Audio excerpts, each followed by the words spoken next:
Bhavat media news కి స్వాగతం. Bulletin లో ముందుగా హెడ్లైన్స్.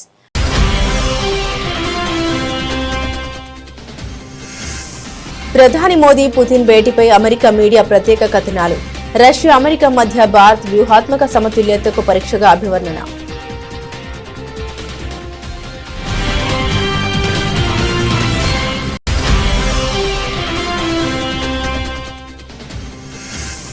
జైళ్లకు దిద్దుబాటు గృహాలుగా పేరు మార్చి నైపుణ్య అభివృద్ధి కార్యక్రమాన్ని ప్రోత్సహించాలి సూచించిన భారత ప్రధాన న్యాయమూర్తి జస్టిస్ సూర్యకాంత్.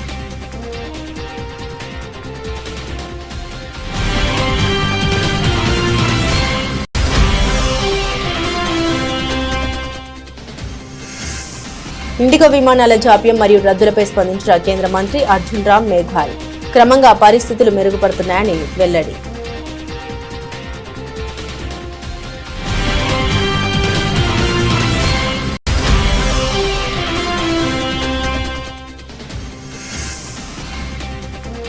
ఏం చేశారని ప్రజాపాలన విజయోత్సవాలు జరుపుతున్నారు. రేవంత్ ప్రభుత్వంపై కిషన్ రెడ్డి ఫైర్.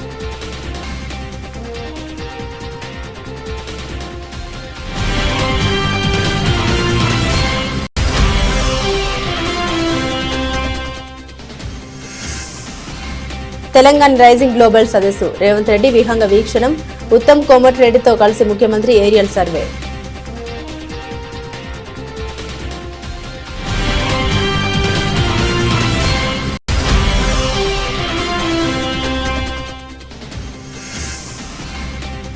రాష్ట్ర ఎంపీలపై ఏపీ పీసీసీ చీఫ్ షర్మిల తీవ్ర ఆగ్రహం. పార్లమెంట్లో రాష్ట్ర హక్కుల గురించి మాట్లాడడం లేదని విమర్శ.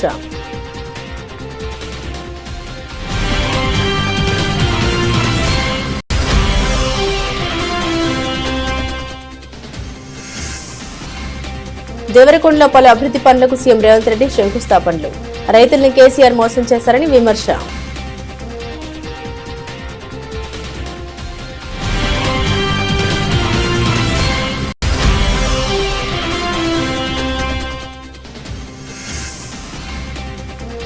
గిరిజన సంక్షేమంలో విఫలమైన కూటమి ప్రభుత్వం తేల్చి చెప్పిన మాజీ డిప్యూటీ సీఎం పుష్ప శ్రీవాణి.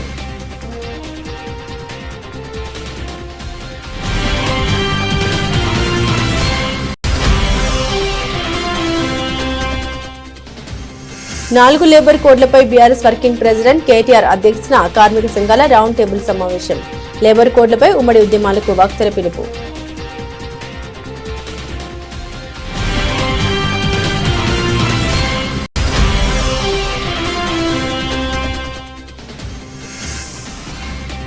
సెట్టింగ్లో ప్రత్యేక విమానాల కోసం కోట్లు ఖర్చు చేయాలా? కూటమి ప్రభుత్వాన్ని ప్రశ్నించిన నందమూరి లక్ష్మీ పార్వతి.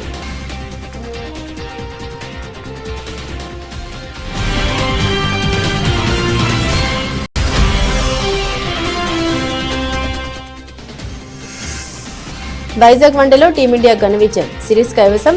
అజయ్ సెంచరీతో చెలరేగిన యశస్వి జైస్వాల్.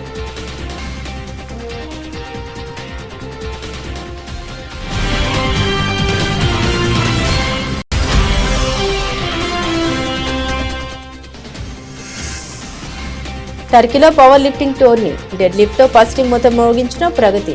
49 ఏళ్ల వయసులో అంతర్జాతీయ స్థాయిలో అద్భుత ప్రదర్శన.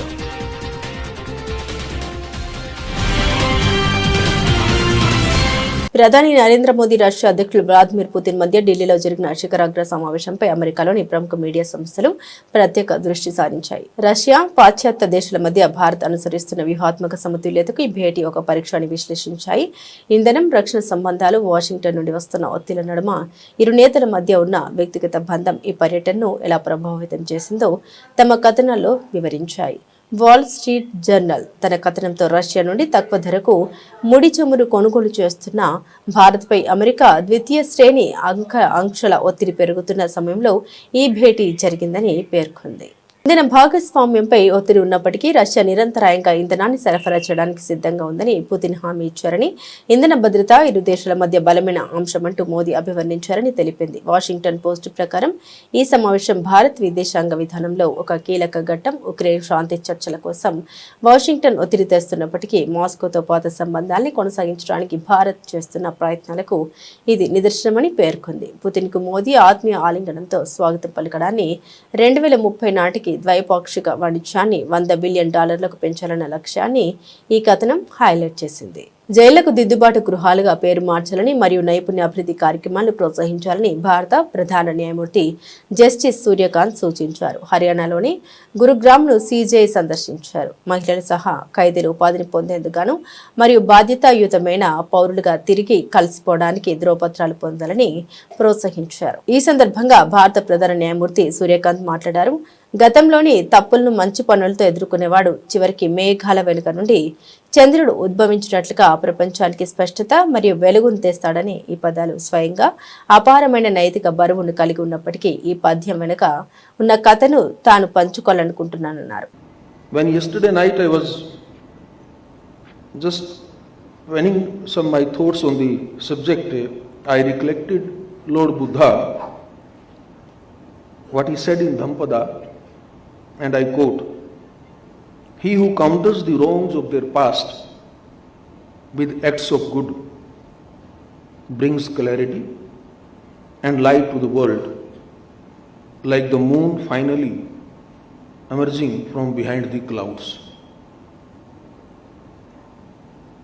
While these words may by themselves hold tremendous moral weight, I would like to share the story behind this verse, but very briefly pointing out that Buddha said these words in the background of a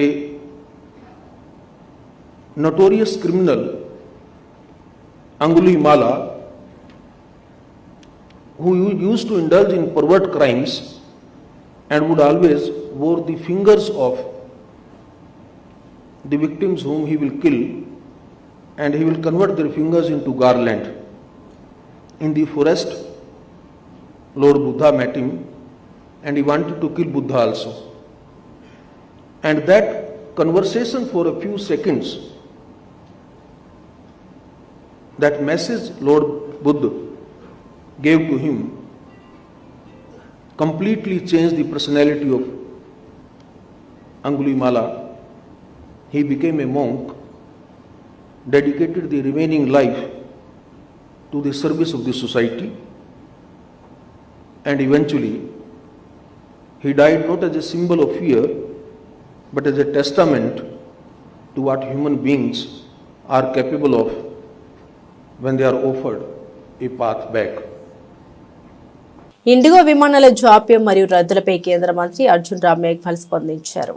ఈ విషయమై ఆయన మీడియాతో మాట్లాడారు. గత 3-4 రోజులుగా విమాన ప్రయాణ కార్యకలాపాల్లో కొన్ని సాంకేతిక సమస్యలు ఉన్నాయని వెల్లడించారు. ఆ తర్వాత పౌర విమానయాన మంత్రి రామ్మోహన్ నాయుడు స్పందించారు. ఇది సాంకేతిక సమస్య అని మరియు తాము దానిని త్వరలో పరిష్కరిస్తామని వివరించారని తెలిపారు. తదనంతరం శనివారం మరియు ఆదివారం కూడా మెరుగుదలను గమనించి ఉండవచ్చని, ఈరోజు తాను కూడా పరిస్థితిని పర్యవేక్షిస్తున్నామని పేర్కొన్నారు. మరియు క్రమంగా పరిస్థితులు మెరుగుపడుతున్నాయని, పరిస్థితిని మరింత నియంత్రించడానికి చర్యలు కూడా తీసుకున్నారని స్పష్టం చేశారు. देखिए 3-4 दिनों से ये जो हवाई यात्रा के परिचालन में जो तकनीकी दिक्कत आई थी, उसको लेकर के शुक्रवार को लोकसभा में और राज्यसभा में कुछ सदस्यों ने इस विषय को उठाया. उसके बाद हमारे नागरिक उड्डयन मंत्री राममोहन नायडू जी ने खड़े होकर के भी जवाब दिया और बताया कि ये तकनीकी दिक्कत है और इसको हम जल्दी दूर कर देंगे. उसके बाद आपने देखा होगा शनिवार को भी इम्प्रूवमेंट नज़र आया, रविवार को भी इम्प्रूवमेंट नज़र आया. आज मैं इसको देख रहा हूँ, मैंने आज भी मॉनिटरिंग की है. तो अब धीरे धीरे इस परिस्थितियाँ सुधर रही है और जल्दी ही, और एक कंट्रोल भी किया है. आपने देखा होगा कि कुछ ऐसे एयरलाइंस थे जिन्होंने मनमाने तरीके से वो किराया बढ़ा दिया था. उसको भी उन्होंने कहा इतने किलोमीटर पे इतनी राशि, इतने किलोमीटर पे इतनी राशि. इसका मतलब सरकार ने इस विषय को संवेदनशीलता के साथ, यात्री परेशान नहीं हो और जो तकनीकी खराबी आई है वो जल्दी ठीक हो, इस दिशा में కదం ఉఠాయి. తెలంగాణ ముఖ్యమంత్రి రేవంత్ రెడ్డి ప్రభుత్వం ప్రజాపాలన విజయోత్సవాలు ఎందుకోసం నిర్వహిస్తోందని కేంద్ర మంత్రి కిషన్ రెడ్డి ప్రశ్నించారు. ప్రజా తీర్పును వంచినందుకు విజయోత్సవాలు జరుపుతున్నారని నిలదీశారు. భువనగిరిలో కిషన్ రెడ్డి పర్యటించారు. పలు అభివృద్ధి కార్యక్రమాల్లో ఆయన పాల్గొన్నారు. అనంతరం మీడియాతో మాట్లాడారు కిషన్ రెడ్డి. కళ్యాణ లక్ష్మిలో భాగంగా తులం బంగారం ఇవ్వనందుక, మహిళలకు 2,500 ఇవ్వనందుక ప్రజాపాలన విజయోత్సవాలని ఎద్దేవా చేశారు కిషన్ రెడ్డి. కాంగ్రెస్ ప్రభుత్వంలో మొత్తం తెలంగాణ రాష్ట్రాన్ని అప్పుల పాలు చేశారని ఆరోపణ చేశారు. భూములు అమ్మి ఉద్యోగులకు జీతాలు ఇస్తున్నారని విమర్శించారు. పదవి విరమణ పొందిన ఉద్యోగులకు బెనిఫిట్స్ ను భూములు అమ్మే ఇస్తున్నారని ఆక్షేపించారు. ఎన్టీపీసీ నుండి విద్యుత్ను కొనుగోలు చేయడానికి రాష్ట్ర ప్రభుత్వం ఎందుకు ఆసక్తి చూపించడం లేదని ప్రశ్నల వర్షం కురిపించారు. రీజనల్ రింగ్ రోడ్డు 50% పనుల కోసం కేంద్ర ప్రభుత్వం ఆమోదం తెలపనుందని ప్రస్తావించారు. తెలంగాణ రాష్ట్రంలో మరింతగా అప్పులు చేసినందుకు విజయోత్సవాలు జరుపుకుంటున్నారా, లేకపోతే ప్రజలకు ఇచ్చినటువంటి 6 గ్యారంటీలు అమలు చేయకుండా ప్రజలకు వెన్నుపోటు పొడిచినందుకు విజయోత్సవాలు జరుపుకుంటున్నారా? ఈరోజు రేవంత్ రెడ్డి చెప్పాలి. రాష్ట్రంలో అవినీతిని పెంచి పోషించినందుకు విజయోత్సవాలు జరుపుకుంటున్నారా? ప్రభుత్వ భూములు అమ్ముకొని పూట గడుపుకోవడానికి కోసం పరిపాలన చేస్తున్నందుకు విజయోత్సవాలు జరుపుకుంటున్నారా? చెప్పాల్సినటువంటి అవసరం. ఈరోజు తెలంగాణ నిరుద్యోగులు సంతోషంగా ఉన్నారా? తెలంగాణ ఆడబిడ్డలకు, తెలంగాణ మాతృమూర్తులకు అనేక రకాల హామీలు ఇచ్చారు. అది తులం బంగారం కావచ్చు, నెలకు 2,500 రూపాయలు ప్రతి ఆడబిడ్డకు ఆర్థిక సాయం కావచ్చు, పొదుపు సంఘాలకు అనేక రకాల రుణ సౌకర్యం కల్పొచ్చు. ఈరోజు పొదుపు సంఘాలకు నరేంద్ర మోడీ గారు బ్యాంకుల ద్వారా ఇచ్చేటువంటి రుణ సౌకర్యం తప్ప రాష్ట్ర ప్రభుత్వం ప్రకటించినటువంటి ఒక్క న్యాయ పైసా కూడా ఈ 2 సంవత్సరాల్లో అందలేదు. గతంలో కేసీఆర్ కూడా పావుల వడ్డీ ఇవ్వలేదు. ఈ రోజు కాంగ్రెస్ పార్టీ ప్రభుత్వం కూడా అదే విధంగా ప్రయాణం చేస్తుంది. రైతులకు ప్రతి ఎకరానికి 15,000, రైతు కూలీలకు 12,000 మరి ప్రకటించి ఎక్కడ కూడా రైతులను ఆదుకునేటువంటి పరిస్థితి లేదు. ఇలా రుణమాఫీ కూడా ఇంకా లక్షలాది మందికి అందని పరిస్థితి తెలంగాణలో. ప్రభుత్వ ఉద్యోగస్తులకు సంబంధించి డిఏలు అమలు చేయడం లేదు. బీసీలకు ఇస్తానటువంటి 1,00,000 కోట్లు అడ్రస్ లేదు. దళితులకు ఇస్తానటువంటి కుటుంబానికి 12 లక్షలు ఏ ఒక్క దళిత కుటుంబానికి ఈ రోజు వరకు కూడా అందలేదు. విద్యార్థులకు ఇస్తానటువంటి 5 లక్షల విద్యా భరోసా కార్డు ఏ ఒక్క విద్యార్థికి అందలేదు. ఈ రకంగా ఏ ఒక్క హామీ కూడా కాంగ్రెస్ పార్టీ ఈ రోజు అమలు చేయడం లేదు. 260 కోట్ల రూపాయలతోటి రంగారెడ్డి జిల్లా కందుకూరు మండలం మీర్ ఖాన్ పేటలోని ఫ్యూచర్ సిటీలో ఈ నెల 8-9 తేదీల్లో తెలంగాణ రైజింగ్ గ్లోబల్ సమ్మిట్ జరగనుంది. ఈ సదస్సు ఏర్పాట్లను రాష్ట్ర ముఖ్యమంత్రి రేవంత్ రెడ్డి, మంత్రులు ఉత్తమ్ కుమార్ రెడ్డి, కోమటిరెడ్డి వెంకటరెడ్డి విహంగ వీక్షణ ద్వారా పరిశీలించారు. ఫ్యూచర్ సిటీలో 100 ఎకరాల విస్తీర్ణంలో ఈ అంతర్జాతీయ ఆర్థిక సదస్సు నిర్వహిస్తున్నారు. 2 రోజుల పాటు జరగనున్న సదస్సులో వివిధ అంశాలపై 27 ప్రత్యేక సెషన్లు నిర్వహించనున్నారు. దేశ విదేశాల నుండి ప్రముఖ పారిశ్రామికవేత్తలు, సినీ, క్రీడా ప్రముఖులు తరలివస్తారు. గ్లోబల్ సదస్సు తెలంగాణ రాష్ట్ర భవిష్యత్తుకు సంబంధించిందని తమ విజన్ డాక్యుమెంట్ ద్వారా ప్రపంచం దృష్టిని ఆకర్షిస్తామని ఉప ముఖ్యమంత్రి మల్లు భట్టి విక్రమార్క అన్నారు. గ్లోబల్ సమ్మిట్ వివరాల్ని మంత్రి శ్రీధర్ బాబుతో కలిసి ఆయన మీడియాకు వివరించారు. తెలంగాణ రైజింగ్ గ్లోబల్ సమ్మిట్లో 27 సెషన్లు ఉంటాయని, వివిధ రంగాల నిపుణులు, నిష్ణాతుల్ని ఆహ్వానించినట్లు వెల్లడించారు. ఆంధ్రప్రదేశ్ ఎంపీలు రాష్ట్ర ప్రయోజనాన్ని పక్కన పెట్టి ప్రధాని నరేంద్ర మోదీ మెప్పు కోసం పనిచేస్తున్నారని ఏపీ పీసీసీ అధ్యక్షురాలు వైఎస్ షర్మిల తీవ్రస్థాయిలో ధ్వజమెత్తారు. పార్లమెంట్లో రాష్ట్రానికి జరిగిన అన్యాయంపై నోరు మెదపకుండా బీజేపీకి బినామీలుగా మోదీ చేతిలో కీలు బొమ్మలుగా మారారని ఆమె తీవ్ర ఆరోపణ చేశారు. శీతాకాల పార్లమెంట్ సమావేశాలు జరుగుతున్న నేపథ్యంలో రాష్ట్ర ఎంపీల వైఖరిపై ఆమె మండిపడ్డారు. ఇప్పుడు ఢిల్లీలో వింటర్ సెషన్స్ జరుగుతున్నాయి, పార్లమెంట్ జరుగుతోంది.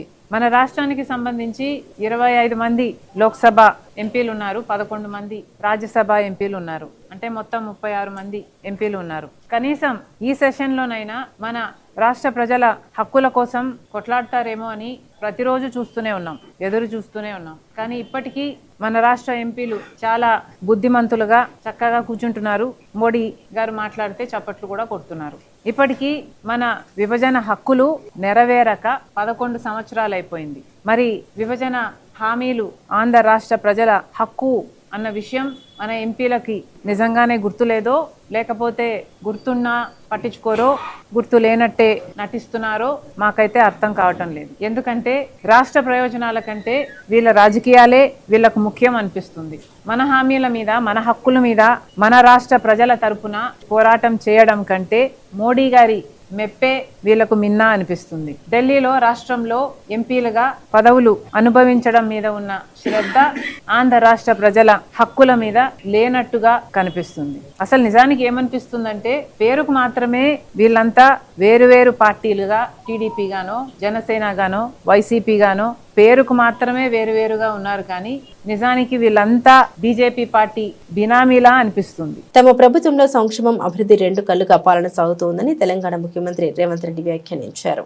కేసీఆర్ హయాంలో పేదలకు రేషన్ కార్డులు ఇవ్వాలని ఆలోచన చేయలేదని విమర్శించారు. పేదలందరికీ తమ ప్రభుత్వంలో రేషన్ కార్డులు ఇచ్చామని స్పష్టం చేశారు. పేదలకు 200 యూనిట్ల ఉచిత విద్యుత్ అందిస్తున్నామని పేర్కొన్నారు. నల్గొండ జిల్లాలోని దేవరకొండలో సీఎం రేవంత్ రెడ్డి పర్యటించారు. పలు అభివృద్ధి పనులకు శంకుస్థాపనలు చేశారు. అనంతరం భారీ బహిరంగ సభలో ప్రసంగించారు సీఎం రేవంత్ రెడ్డి. 24 గంటల పాటు ఉచిత విద్యుత్ ఇచ్చిన ఘనత మాదే. ఉచిత కరెంట్ పేటెంట్ కాంగ్రెస్ దే. పేదలంటే కేసీఆర్ కు ఇష్టం ఉండదు. రైతుల్ని కేసీఆర్ మోసం చేశారని సీఎం రేవంత్ రెడ్డి విమర్శించారు. ఇవాళ నాది ఒకటే మాట, 10 ఏళ్లు నష్టపోయినాం, 10 ఏళ్లు కష్టపడ్డాం, 10 ఏళ్లు మోసపోయినాం. నమ్మించి నట్టేట ముంచినోడు ఒకవైపు, నమ్ముకున్నోళ్లకు నిలబడి పనిచేసే వాళ్ళు ఇంకొక వైపు. ఈనాడు తెలంగాణ రాష్ట్రం ఇచ్చిన కాంగ్రెస్ పార్టీ అధికారంలో ఉంది. తెలంగాణ ప్రజల యొక్క ఆకాంక్షలేందో, తెలంగాణను ఏ విధంగా అభివృద్ధి చేయాలో, తెలంగాణలో సంక్షేమ పథకాలు ఎవరికి చెందాలో సంపూర్ణమైన అవగాహన ఉన్న మన ప్రభుత్వం డిసెంబర్ 8, 9 నాడు మీ కూతవేటు దూరంలో మహేశ్వరంలో ఈనాడు మనము తెలంగాణ రైజింగ్ గ్లోబల్ సమ్మిట్ నిర్వహించుకుంటున్నాం. ప్రపంచ దేశాల నుంచి 100 దేశాల నుంచి ప్రతినిధులు వస్తున్నారు. మన తెలంగాణ ఏ విధంగా అభివృద్ధి చేసుకోవాలో, మన తెలంగాణలో సంక్షేమ పథకాలు ఏ విధంగా అమలు జరుగుతున్నాయో ఇవాళ మనం చూస్తున్నాం. అందుకే ఈ రోజు దేశానికి ఆదర్శంగా వరి పంటలో దేశంలో నెంబర్ 1, శాంతి భద్రతలను కాపాడడంలో దేశంలో నెంబర్ 1, గంజాయి డ్రగ్స్ ను అణచివేయడంలో దేశంలో నెంబర్ 1, ఇవాళ విద్యలో కాంగ్రెస్ పార్టీ నెంబర్ 1, వైద్యంలో కాంగ్రెస్ పార్టీ రాష్ట్రాన్ని నెంబర్ 1 స్థానంలో ఉంచింది. రాబోయే రోజుల్లో ఈ రాష్ట్రాన్ని దేశంలోనే మొదటి స్థానంలో నిలబెట్టి దేశానికి ఆదర్శంగా నిలబడే తెలంగాణ మోడల్ ఈ తెలంగాణ రాష్ట్రంలో ప్రకటిస్తాం. ఈ రోజు తెలంగాణని అభివృద్ధి పదం వైపు నడిపిస్తాం. ఈ ప్రభుత్వమే లంబడోళ్ళది, ఈ ప్రభుత్వమే ఆదివాసీలది, ఈ ప్రభుత్వం ఉన్నదే లంబాడి సోదరులకు ఎస్టీ రిజర్వేషన్లు ఇచ్చింది ఇందిరమ్మ. మీ ఊర్లో చదువుకున్న జైపాల్ రెడ్డి ఆనాడు కష్టపడి దేవరకొండ బడిలో చదువుకున్న జైపాల్ రెడ్డి లంబడోళ్లను ఎస్టీలో ఇవాళ 18 నెలల పాలనలో కూటమి ప్రభుత్వం రాష్ట్రంలో వైద్య, విద్యా రంగాలను పూర్తిగా భ్రష్టు పట్టించిందని సీఎం చంద్రబాబుపై వైఎస్ఆర్సీపీ నేతలు పీడిక రాజన్న ద్వారా పుష్ప శ్రీవాణి కలవతి ఆగ్రహం వ్యక్తం చేశారు. తమ పాలనలో ప్రజలకేం చేశామో చెప్పుకోలేక సీఎం చంద్రబాబు పార్వతీపురం జిల్లాలో పేరెంట్స్ టీచర్స్ మీటింగ్ లో విమర్శలకు దిగారని ఆగ్రహం వ్యక్తం చేశారు. పార్వతీపురం వైఎస్ఆర్సీపీ కార్యాలయంలో మీడియాతో మాట్లాడుతూ సినిమా సెట్టింగులతో CM Chandrababu parents teachers meet నిర్వహిస్తే స్కూల్లో లోటుపాట్లు ఎలా తెలుస్తాయని నిలదీశారు. జిల్లాకు హామీలు ఇస్తారనుకుంటే ఉసూరు మనిపించారని తేల్చి చెప్పారు. తన శాఖలో ఏం జరుగుతుందో తెలియని గుమ్మడి సంధ్యారాణి ఓ ఫెయిల్యూర్ మంత్రి అని మండిపడ్డారు. మీరు కేవలం గత ప్రభుత్వంలో ఉన్నటువంటి ఏవైతే విధానాలు ఉన్నాయో వాటిని కాపీ పేస్ట్ చేసి పేర్లు మార్చి ఈ రోజు అందిస్తున్నారు తప్ప జగన్మోహన్ రెడ్డి గారి ఆలోచన, అంత గొప్ప ఆలోచన మీకు లేదు. ఆ ఇంప్లిమెంటేషన్ లో కూడా లోపాలే. ఏదైతే గతంలో ఉన్నటువంటి విధానాలను పక్కన పెట్టడం, ఇది తప్ప చేసింది ఏమీ లేదు, ఒరిగింది ఏమీ లేదు ఈ ప్రభుత్వం అని చెప్పేసి ఈ సందర్భంగా తెలియజేస్తున్నాం. మంత్రి గిరిజన సంక్షేమ శాఖ మంత్రి, women and child welfare minister గారు ముందు రోజు ఒక ప్రెస్ మీట్ పెట్టి పాపం ఆవిడ చాలా ఇదిగా చంద్రబాబు నాయుడు గారు వస్తున్నారు, రేపొద్దున మన ముఖ్యమంత్రి గారు వస్తున్నారు, మన విద్యాశాఖ మంత్రులు లోకేష్ గారు వస్తున్నారు, మనం అందరం కలిసి సమిష్టిగా సక్సెస్ చేయాలన్నారు మంత్రి గారు. ఆ మనవలో మీరేరండి మంత్రి గారు, మీరెందుకు లేరు? మీకు ఆహ్వానం లేదా? లేకపోతే వద్దని చెప్పేసి మొహమ్మద్ చెప్పేశారా? లేకపోతే ఏంటి? మీరు ఎప్పుడు మాట్లాడిన గిరిజనులు అంటే అంత చులకన, జగన్మోహన్ రెడ్డికి గిరిజనులు అంటే అంత చులకన, మాజీ ముఖ్యమంత్రికి అంటారు కదా. ఏది గిరిజనులు? మీ ప్రభుత్వంలో మీ ముఖ్యమంత్రి గారు గిరిజన సంక్షేమ శాఖ మంత్రి గారికి గౌరవం ఇవ్వలేదు. అడుగుతున్నారు పరువు పోద్దని చెప్పి పాపం విజయవాడ వెళ్ళిపోయారు. ఒకసారి మీ స్టాఫ్ని అడగండి. ఉదయం 8, 20, 8:30 ఆ టైంలో మీ ప్రోగ్రాము గ్రూప్స్లో పెట్టారు కదా. 9 గంటలకి పలానా స్కూల్లోని పేరెంట్స్ టీచర్స్ మీటింగ్లో జాయిన్ అవుతారు, సాయంత్రం ఏమో ప్రజా దర్బార్ అని పెట్టారా లేదా మీ స్టాఫ్? అడగండి ఒకసారి. మరి హుటాహుటిన నన్ను అక్కడ పాల్గొమన్నారని చెప్పి హుటాహుటిన విజయవాడ వెళ్ళిపోయారు అంటే క్లియర్ కట్గా మిమ్మల్ని రావద్దు అన్నటువంటి ఇన్స్ట్రక్షన్స్ ఉన్నాయి కాబట్టే మీరు ఆ కార్యక్రమంలో పాల్గొలేదు. మాట్లాడేటప్పుడు కూడా మీరు ఏం చెప్పారంటే ఇది గిరిజన జిల్లా, ఇది గిరిజన కాన్స్టిట్యున్సీ. బామిని అనేది కేంద్ర ప్రభుత్వం తీసుకొచ్చిన 4 లేబర్ కోడ్లకు వ్యతిరేకంగా కార్మిక సంఘాలన్నీ ఏకమై ఉమ్మడి ఉద్యమాలు నిర్వహించాలని పలువురు వక్తలు పిలుపునిచ్చారు. 4 లేబర్ కోడ్లపై బీఆర్ఎస్ వర్కింగ్ ప్రెసిడెంట్ కేటీఆర్ అధ్యక్షతన తెలంగాణ భవన్లో నిర్వహించిన కార్మిక సంఘాల రౌండ్ టేబుల్ సమావేశంలో పలువురు నేతలు పాల్గొని మాట్లాడారు. కార్పొరేట్ల గుత్తాధిపత్యం దేశానికి ప్రమాదకరమని బీఆర్ఎస్ వర్కింగ్ ప్రెసిడెంట్ కేటీఆర్ హెచ్చరించారు. కేంద్రం తెచ్చిన 4 లేబర్ కోడ్లపై తెలంగాణ నుండే పోరాటం మొదలు పెడతామని, బోధించు, సమీకరించు, పోరాడు అని అంబేద్కర్ ఇచ్చిన నినాదం స్ఫూర్తితో ఉద్యమిస్తామని ప్రకటించారు. రాష్ట్రంలోని కాంగ్రెస్ సర్కార్ లేబర్ కోడ్ల అమలును నిలిపివేసేదాకా అసెంబ్లీ మండలిని స్తంభింపజేస్తామని హెచ్చరించారు కేటీఆర్. ఒకసారి మనం గుర్తు తెచ్చుకుంటే వెనక్కి తిరిగి తప్పకుండా మనం ఇవాళ కొన్ని నిర్ణయాలు తీసుకోవాల్సిన బాధ్యత ప్రధాన ప్రతిపక్షంగా మన మీద ఉన్నది. అందులో నేను ప్రతిపాదించేది ముందుగా గౌరవ పెద్దలు రాంబాబు గారికి, వినోద్ గారికి, ముఖ్యంగా అదేవిధంగా సహచర పెద్దలందరికీ కూడా ముందుగా ఈ 4 లేబర్ కోడ్స్ మీద ముందు మనకి ఇప్పుడు ఇంతకుముందు ఒక మిత్రులు అన్నారు, ఎవరో గుర్తు రావట్లేదు, కానీ మన వాళ్ళకి అవగాహన లేదు, నిజానికి చాలా మందికి తెలియదు వీటి వల్ల జరిగే దుష్పరిణామాలు అని చెప్పాను. ముందు చేయాల్సిన పని ఏంటంటే బోధించు, సమీకరించు, పోరాడు అనే సూత్రంలో భాగంగా అన్ని మా వినయ్ భాస్కర్ గారు అనుకుంటా చెప్పింది అవగాహన లేదు అని. ఖచ్చితంగా వరంగల్ నుంచే ప్రారంభిద్దాం వినయ్ భాస్కర్ గారు. అన్ని జిల్లా కేంద్రాలలో మన పార్టీ కార్యాలయాల్లోనే మరి అవగాహన సదస్సులు ఈ కోడ్స్ గురించి వెంటనే ఏర్పాటు చేద్దాం. వినోద్ గారితో నా రిక్వెస్ట్, మీరు రాంబాబు గారు కూర్చొని మల్లారెడ్డి గారు డేట్ తీసుకోండి, శ్రీనివాస్ గౌడ్ గారు డేట్ తీసుకోండి, వినయ్ భాస్కర్ గారు ముందు పాత 10 జిల్లాలు ఏవైతున్నాయో ఫస్ట్ పాత 10 జిల్లాలు కవర్ చేద్దాం. అదే ఇంకా కొత్త జిల్లాలకు కూడా పోదాము. ముందైతే వరంగల్, మహబూబ్నగర్, నల్లగొండ, కరీంనగర్, రంగారెడ్డి, ఏ జిల్లాలు అయితే పాత డిస్టిక్ హెడ్ క్వార్టర్లు ఉన్నాయో అక్కడ ఒక షెడ్యూల్ రూపొందించి మనం డిమాండ్ ఒకటే, మనది ఆ మీటింగ్ యొక్క డిమాండ్ ఒకటే. సరే, కేంద్ర ప్రభుత్వం అంటే మందబలంతో పాస్ చేసింది, రాష్ట్ర ప్రభుత్వం అమలు చేయాల్సిన అవసరం లేదు, అమలు చేయవద్దు అని డిమాండ్ చేస్తూ కాంగ్రెస్ ప్రభుత్వాన్ని నిలదీస్తూ మనం ఈ కార్యక్రమాన్ని రూపొందిద్దాం. ఇక్కడ కాంగ్రెస్ ఎందుకు నిలదీయాలి అని మీరు అడగచ్చు. సింపుల్ సూత్రం, కాంగ్రెస్ ఈ బిల్లులను వ్యతిరేకించింది ఏది పార్లమెంట్లో, మరి అక్కడ వ్యతిరేకిస్తావెట్లా, ఇక్కడ పాస్ చేస్తావెట్లా? సింపుల్. సోనియా గాంధీ స్వయంగా బిల్లును వ్యతిరేకిస్తూ మాట్లాడింది. మరి సోనియా గాంధీ గారు మాట్లాడితే ఇక్కడ రేవంత్ రెడ్డి గారు ఎట్లా ఆమోదిస్తారు, ఎట్లా అమలు చేస్తారు? ఇది చిన్న లాజిక్ పట్టుకోవాలి. ప్రతి జిల్లా కేంద్రంలో ఇదే నినాదంగా తీసుకుందాం. ఖచ్చితంగా రాష్ట్రం ఒకసారి తెలంగాణలో విజయం సాధించినాం అనుకోండి, తెలంగాణలో విజయం సాధిస్తే ఆటోమేటిక్గా ఇది వేరే వాళ్ళకి స్ఫూర్తి అవుతుంది, బెంగాల్లో స్ఫూర్తి అవుతుంది, తమిళనాడులో స్ఫూర్తి అవుతుంది, ఇంకా వేరే రాష్ట్రాల్లో స్ఫూర్తిగా నిలుస్తుంది. ఎందుకంటే ఇది కంకరెంట్ లిస్ట్లో ఉంది. లేబర్ అనేది కంకరెంట్ అంటే రాష్ట్రము కేంద్రానికి కొన్ని సంయుక్త లిస్టులు ఉంటాయి, కొన్నేమో ఎక్స్క్లూజివ్ కేంద్రం లిస్ట్ ఉంటుంది, కొంతేమో రాష్ట్రం లిస్ట్ ఉంటుంది. కార్మిక విభాగం అనేది, కార్మిక రక్షణ అనేది కంకరెంట్ లిస్ట్లో ఉంది. కాబట్టి మన నినాదం కేంద్రం తెలుసో తెలియకనో ఆమోదించినా మీరు అమలు చేయొద్దు అని రాష్ట్ర ప్రభుత్వాన్ని డిమాండ్ చేస్తూ అన్ని జిల్లాలలో అవగాహన సదస్సులు నిర్వహిద్దాం. మాజీ ముఖ్యమంత్రి వైఎస్ జగన్ ని తిట్టడానికే పేరెంట్ టీచర్ మీటింగ్లు పెట్టుకునేటట్టయితే కోట్లాది రూపాయలు ప్రజాధనం ఖర్చు చేయడం అవసరమా? ప్రెస్ మీట్ పెట్టుకుంటే సరిపోదా అని చంద్రబాబు, నారా లోకేష్లపై వైఎస్ఆర్సీపీ రాష్ట్ర ప్రధాన కార్యదర్శి నందమూరి లక్ష్మీ పార్వతి మండిపడ్డారు. తాడేపల్లిలోని పార్టీ కేంద్ర కార్యాలయంలో ఆమె మీడియాతో మాట్లాడారు. ప్రత్యేకంగా ఈవెంట్లు, సెట్టింగ్లు, షూటింగ్లు, ఇక్కడికి రావడానికి ప్రత్యేక విమానాల ఖర్చు, ఇవన్నీ ప్రజలపై భారం మోపడం దేనికని ప్రశ్నించారు. సర్వసాధారణంగా జరిగే పేరెంట్ టీచర్ మీటింగ్ ని కూడా రాజకీయ సభల మాదిరిగా మార్చేసి పిల్లల వైఎస్ జగన్ పై ద్వేషభావం కలిగి కుట్ర చేస్తున్నారని ఆగ్రహం వ్యక్తం చేశారు. మరి ముందు మరి కష్టం, పరిపాలన కూడా చాలా కష్టంగా అనిపిస్తోంది. FRBM పరిధి కూడా దాటిపోయింది, ఇక అప్పు అనేది ₹1 కూడా రాదు అంటూ ఇక తన నిస్సహాయత అంటే ఎప్పుడైనా గత 5 సంవత్సరాల్లో జగన్మోహన్ రెడ్డి గారు ఏనాడైనా అన్ని పథకాలు అమలు చేస్తూ, నవరత్నాలన్నీ కూడా అమలు చేస్తూ ఏ ఒక్క రోజైనా ఈ భేద పలుకు పలికారా? సాధారణంగా జరిగేటువంటి ప్రతిదాన్ని కూడా తన పబ్లిసిటీ కోసం తనకు అనుకూలంగా ఒక ఈవెంట్ గా మార్చడం అనేది చంద్రబాబుకి ఫస్ట్ నుంచి ఉన్నటువంటి విద్య, అతనికి అబ్బినటువంటి విద్య అది. అదే విధానంలో ఆ రోజు అట్లా చేసి పాపం 29 మంది ప్రాణాలు గాల్లో కలిసిపేట చేశాడు ఈ మహానుభావుడు ఇతని షో కోసం. అదేవిధంగా ఇప్పుడు కూడా మళ్ళీ ఈవెంట్ ప్రారంభించారు. నాడు నేడు స్కూలు అద్భుతంగా జగన్ గారు దాన్ని ఆధునీకరణ చేస్తే నిన్న అదే స్కూల్కి వెళ్లి, ఇది తండ్రి ముందు కొడుకు పోయాడు, విద్యాశాఖ మంత్రి అట ఆయన. నాకైతే ఉండదు, విద్యాశాఖ అవిద్యా మంత్రి వచ్చాడనే అనుకుంటాను నేను ఎప్పుడూ కూడా. విద్యాశాఖ కరెక్ట్ మినిస్టర్ రాలేదు, అందువల్లనే అంత కుంటుపడిపోయింది.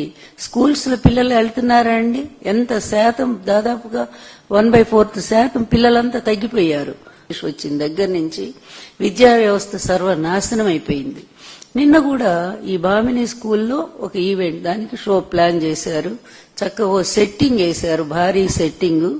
ఏదో రాజు వేడలే రవితేజములరా అన్నట్టుగా ఈ రాజుగారు బయలుదేరారు పెద్ద గొప్పగా. ఏదో ఈ విద్యా వ్యవస్థ అంతా తన భుజాల మీద మోస్తున్నట్టుగా, తను చాలా కష్టపడుతున్నట్టుగా, చెమట దుడుచుకుంటూ నానా ఇబ్బంది, 18 గంటలు నేను వీళ్ళ కోసమే పనిచేస్తున్నా అన్నట్టు ఫోజ్ ఇచ్చుకుంటా ఆ విధంగా ఆయన వస్తే ఆయన వెళ్లారు. అది మామూలుగా ఏంటి, PTM అంటే పేరెంట్స్ టీచర్స్ మీటింగ్.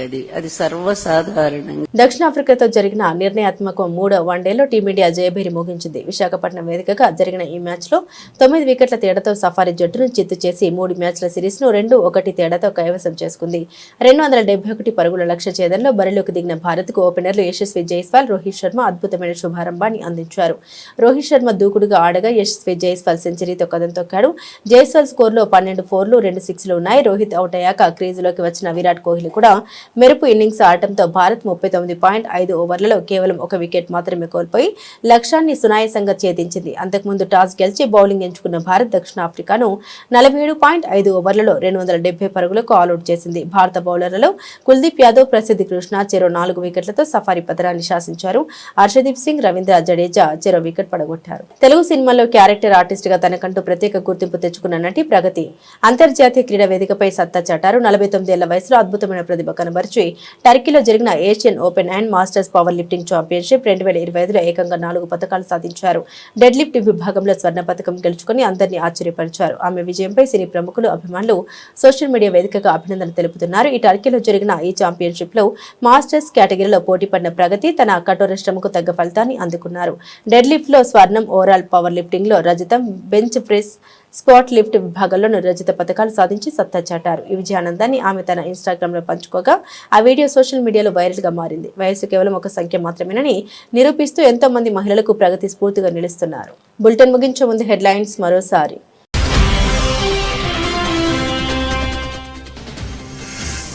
ప్రధాని మోదీ, పుతిన్ భేటీపై అమెరికా మీడియా ప్రత్యేక కథనాలు. రష్యా, అమెరికా మధ్య భారత్ వ్యూహాత్మక సమతుల్యతకు పరీక్షగా అభివర్ణన.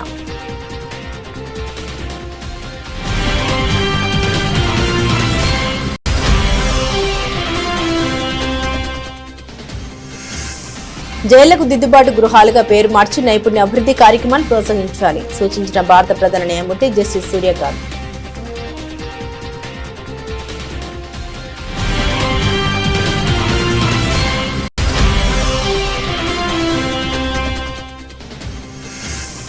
ఇండిగో విమానాల జాప్యం మరియు రద్దులపై స్పందించిన కేంద్ర మంత్రి అర్జున్ రామ్ మేఘ్వాల్. క్రమంగా పరిస్థితులు మెరుగుపడుతున్నాయని వెల్లడి.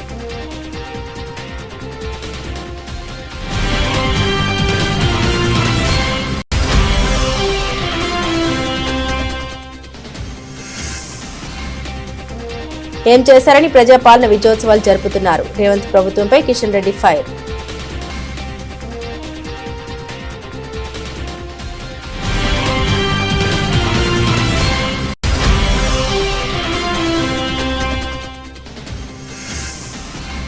తెలంగాణ రైజింగ్ గ్లోబల్ సదస్సు. రేవంత్ రెడ్డి విహంగ వీక్షణం. ఉత్తమ్ కోమటిరెడ్డితో కలిసి ముఖ్యమంత్రి ఏరియల్ సర్వే.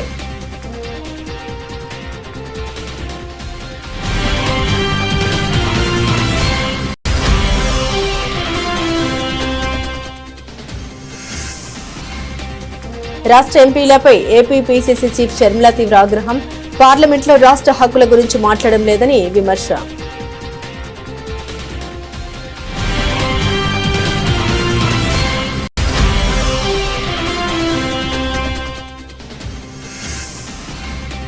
దేవరకొండలో పలు అభివృద్ధి పనులకు సీఎం రేవంత్ రెడ్డి శంకుస్థాపనలు. రైతుల్ని కేసీఆర్ మోసం చేశారని విమర్శ.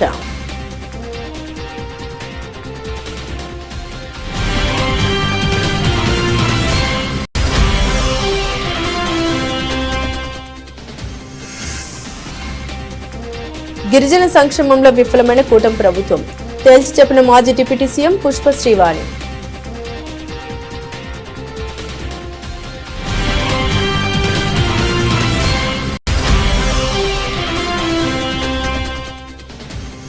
నాలుగు లేబర్ కోడ్లపై బీఆర్ఎస్ వర్కింగ్ ప్రెసిడెంట్ కేటీఆర్ అధ్యక్షతన కార్మిక సంఘాల రౌండ్ టేబుల్ సమావేశం. లేబర్ కోడ్లపై ఉమ్మడి ఉద్యమాలకు వక్తల పిలుపు.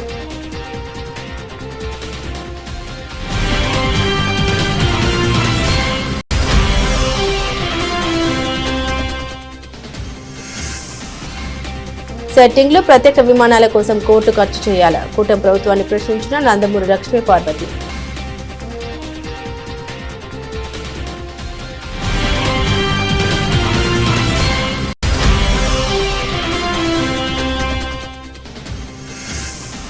వైజాగ్ వన్డేలో టీమిండియా ఘన విజయం. సిరీస్ కైవసం.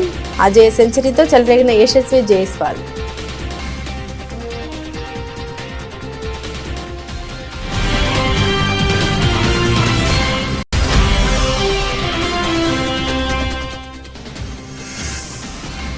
టర్కీలో power lifting tourney. Dead lift తో ఫస్ట్ మొత్తం మోగించిన ప్రగతి.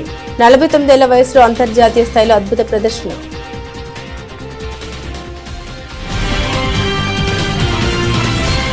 ఇవి బులెటిన్లోని విశేషాలు. తిరిగి మరో బులెటిన్తో మళ్ళీ కలుసుకుందాం. అంతవరకు సెలవు. నమస్కారం.